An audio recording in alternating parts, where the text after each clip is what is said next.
Everyone.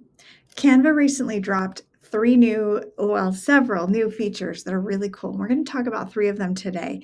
Canva's overall AI tool, Sheets, and Canva's Code for Me tool. All of these are really fun, and there are a lot more things that Canva released. So if you're interested in that, go find out about that on Canva's homepage. But diving into the first one, Canva's new AI tool. Canva had a lot of AI things sort of stashed in nooks and crannies, and now they brought it all into one big tool. So from your homepage, you can see that you can still search your designs and your templates, and everything looks similar, but now they have this Canva AI tool, and they have different options available for you. They have four listed on the bottom: design for me, create an image, draft a document, or code for me. Code for me we'll come back to. The design for me is what I want to focus on really quickly, and that is that you can just create a whole design with your prompt rather than just an image or piece of it. It will create the whole thing with title, editable text, and everything. So um, what's kind of useful about this too, you can see your recent chats. So I'm going to click on the graduation card design just to show you how this works.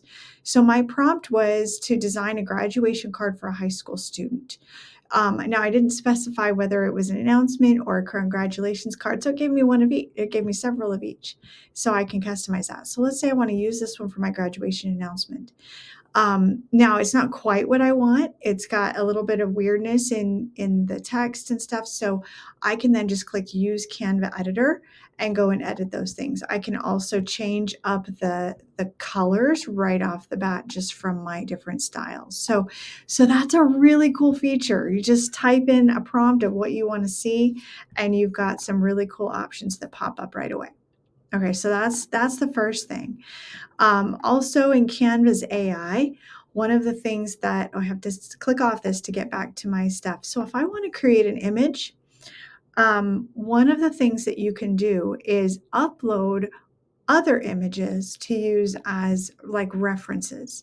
So you can either add your own reference images, like of your mascot, or promotional photos, whatever you have, or you can pick from recent images that you made. Like I had done a couple of a child with a screen, and I can use that and then type in what else you want to create out of it. So I had done one where I said, make another, like, this is black and white, but have a child doing math homework. The numbers are floating on a page. And these are what I got using this as a reference image. So that's a really cool feature. Lots of fun with the create an image. You can also, like you could before, select the style that you want. You can match your image with a design or style with that reference image that you have. And you can decide how much you want to balance it. So really, really powerful image generation with the new AI tool, and lots of things that you can do with all of that. So I won't go into draft a doc a lot, but that's got some really cool features as well, where you can put stuff into a document like you would like a Google Doc, sort of. Not in a Google Doc, but it's a Canva doc, right? So all right, now Sheets. Sheets are a brand new piece of Canva. We've never had Sheets before. You've been able to do a little bit with data if you've done the bulk create, but not a ton. So I set up a little sample sheet here. This is just maybe what you might do for like a science experiment, a data table, but you can put anything in here, and you can even add images.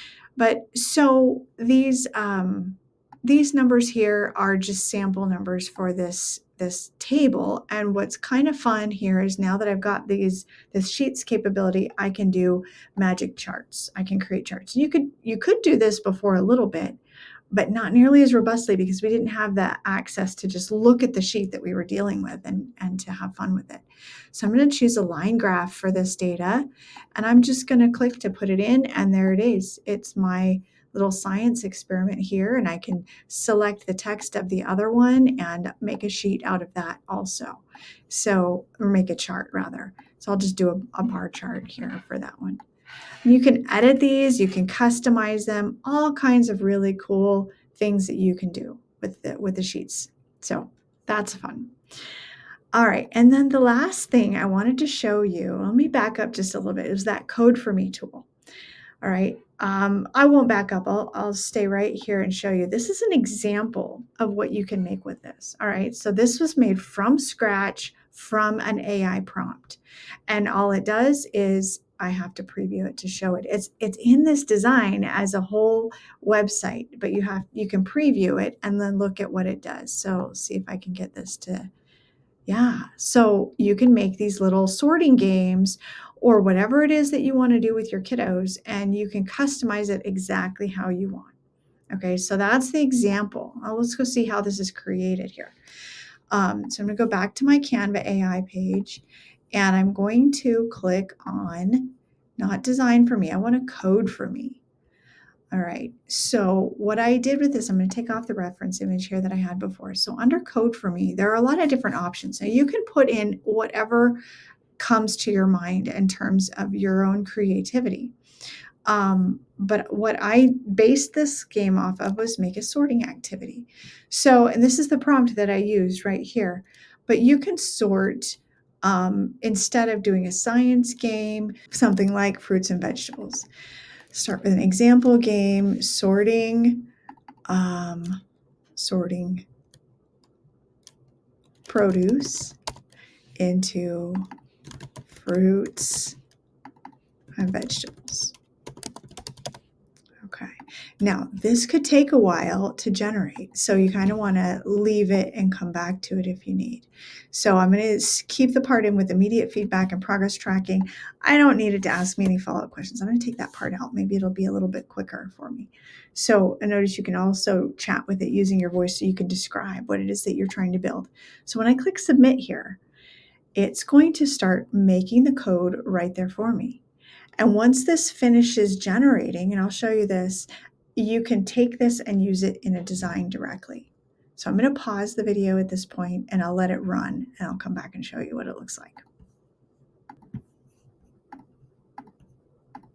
Okay, so it has created this game for me. And what's kind of fun is that I don't know how well this will work because fruits and vegetables can be different depending on like biology versus groceries, stuff like that, right? So we'll just see how it does. Now, banana, if I try it out, yep, I got that one right. Potato, apple, go fruit, eggplant, vegetable, cucumber, vegetable, yeah. So, oh, it says tomatoes a fruit. Oh, look at that. How awesome is that? Okay, so there's my game.